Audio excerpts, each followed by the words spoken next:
खुदा के वास्ते मुझे आज 2-4 मिनट दीजिए। इंशाल्लाह बहुत ही इंपॉर्टेंट बात है। वक्त हमने देखी जब मंदे मातरम पर डिबेट था, कोई नहीं था यहाँ पर। मैं जेल में रहते हुए जीत गया, मैं उसके लिए इलेक्शन कमीशन का शुक्रिया अदा करता हूँ। आज 10 दिसंबर का दिन है। दे रहे हैं बिठाओ, सभी को दे रहे हैं सर। आज 10 दिसंबर का दिन है, वर्ल्ड ह्यूमन राइट्स डे है। आज मेरा फास्ट है। मैं इस हाउस में से ही ऐलान करके गया था कि I am on a fast today on eve of world human rights day to remember people of their duties towards people of Jammu and Kashmir. Sir, इससे पाक दिन मेरे लिए और क्या हो सकता है कि आज जब इस हाउस में इलेक्टोरल रिफॉर्म्स डिस्कस हो रहे हैं और मैं उस जम्मू कश्मीर से आया हूं जहां के लोगों ने मुझे, जब यहाँ अभी इलेक्टोरल बॉन्ड्स की बात चली, करोड़ों की बात चली, तो मुझे जेल में बिठाकर 10 रुपया खर्च किए बगैर 2 लाख से ज्यादा वोटों से जिताकर पार्लियामेंट में भेज दिया। आज मैं उन अपने लोगों को इस पार्लियामेंट हाउस से शुक्रिया भी अदा करता हूं, सलाम भी करता हूं। और साथ ही मुझे नहीं पता बाकी मुल्क में कैसे इलेक्शन हुआ, लेकिन अपनी पार्लियामेंट्री कॉन्स्टिट्यूंसी में जिस तरह तमाम सरकारी एजेंसियों की गुंडागर्दी दबाव के बावजूद इलेक्शन कमीशन ने फेयर इलेक्शन करवाया और मैं जेल में रहते हुए जीत गया, मैं उसके लिए इलेक्शन कमीशन का शुक्रिया अदा करता हूं अपने लोगों की तरफ से। आप ताली मत बजाइए, मुझे आपसे अब 2 बातें करनी है।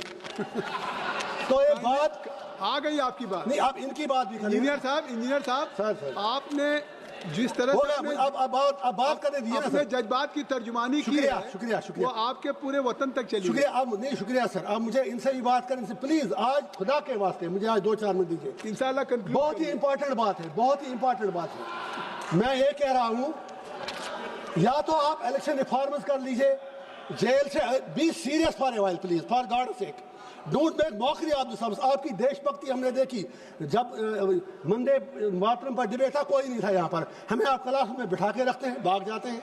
तो मेरा ये पॉइंट है, या तो एक ऐसा कानून लाइए आप कि आप जेल से किसी को लड़ने मत दीजिए, या अगर लड़ता है कोई तो फिर उससे कम से कम दुनिया में फिर बात बाहर निकलती है कि आप उनसे फिर पैसा लेते हैं। शायद ये चीज़ अच्छी बात नहीं है। उसी तरह आपने सर कौन सा कानून है, जब आपने डिलिमिटेशन कश्मीर में किया J&K में, तो कश्मीर में आपने सिर्फ 1 सीट बढ़ा दी, जम्मू खिते में 5 बढ़ाई, लड़ा दिया खुद को एक दूसरे से। और कहाँ पर देश में 5 MLA नॉमिनेट होते हैं। आप मुझे इंडिया अलायंस से 1-2 बातें करने दीजिए प्लीज। एक बात कह के खत्म करिए सर, खुदा के वास्ते प्लीज हाथ जोड़ता हूँ आप सर, बोलने दीजिए ना।